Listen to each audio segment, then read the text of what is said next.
Bali mga kamigo ka-amiga, may sasabihin daw po sa Ate Bida. Ano po yun, Ate Bida?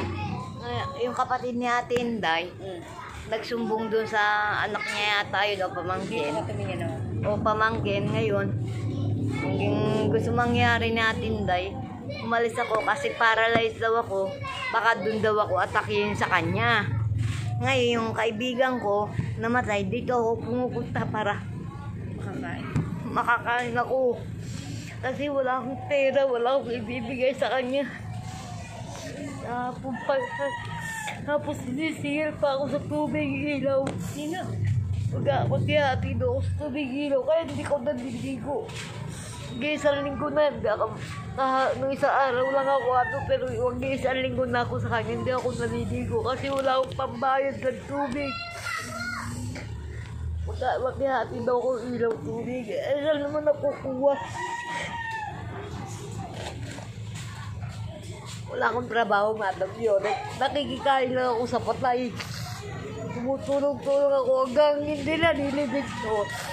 Kasi kaibigan ko yung Botalik, hanggang hindi na inilibig, hindi ako alis dito.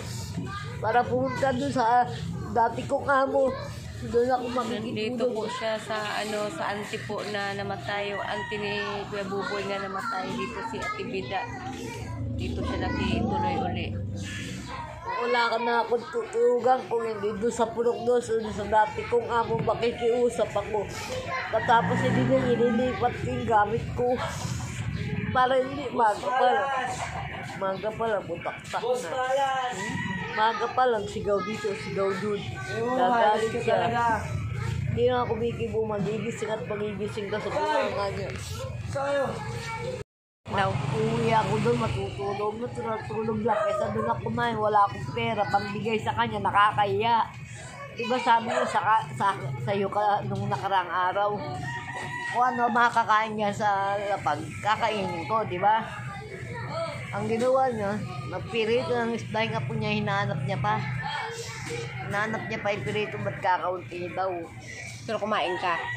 Kumain ako 2 piraso lang, bakit daw kakaunti? Konti lang daw pinirito ng apo niya. Kaya ang ginawa ko, kumain ako para wala siyang masabi. Ngayon hindi ako nagbibigay, parang galit siya sa akin. Ano ibibigay ko? Nakikikain din ako, umaga pa lang. Sabi ko, tutulong ako doon kahit pa sindi-sindi ng kandila. Pagtulong-tulong sa pagtulog ko. Ang sagot niya bakit? Anong gagawin mo doon? Sabi niya. Kaya ako, Madam Violet, baka pag nailiming to, alis na ako dito sa Phase 6. Doon sa amo ko dati. Makikiusap ako. Wala ako talagang tutulugan. Kung pwede lang, Madam Violet, hihingi ako ng tulong sa inyo na kahit maliit na kwarto. Basta may matulugan lang ako. Hindi ako pakalat-kalat sa daan. Yun ang hinihiling ko sa inyo, Madam Violet, Madam Basya, Madam Lubos. Kasi mukha akong kawawa eh.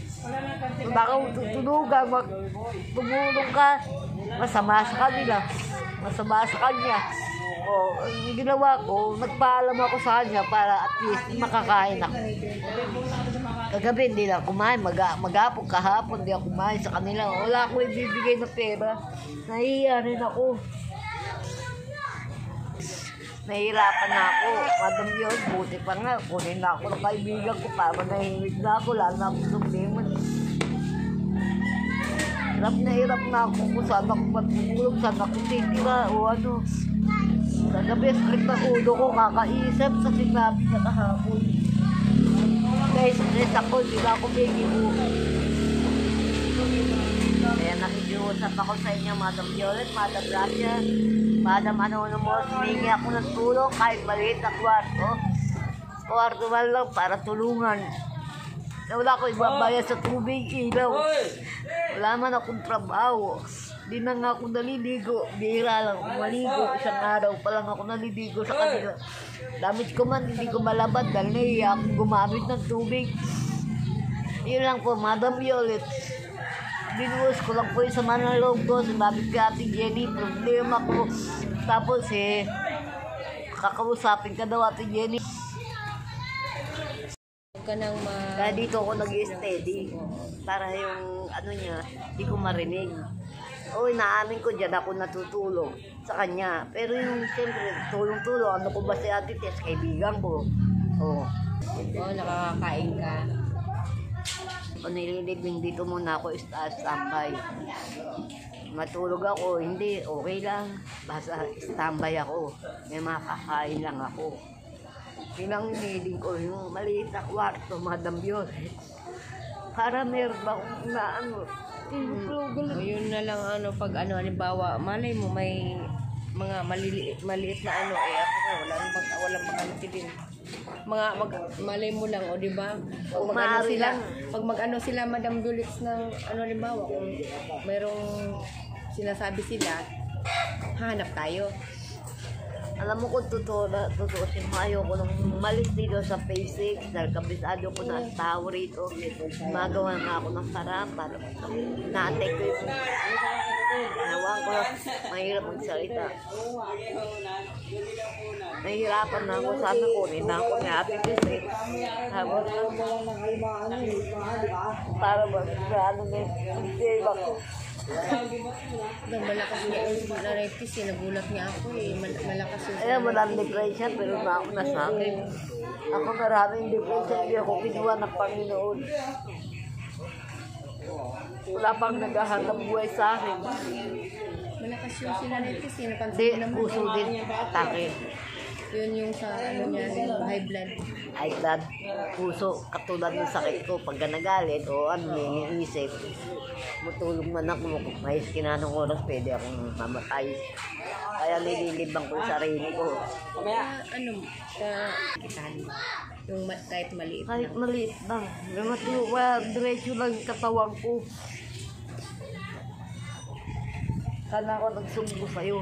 Mahirap yung mo, sitwasyon. Hindi ko nga alam kung makakarating ako ng purok mo sa papayagan ako.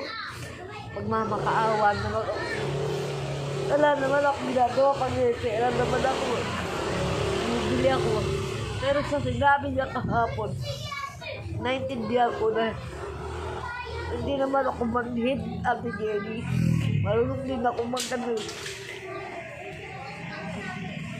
Sabi ko nga sa kanya, ikaw si Ate Jenny, hindi ako binabawala, papiso-piso, ikaw pa kaya 20 pesos.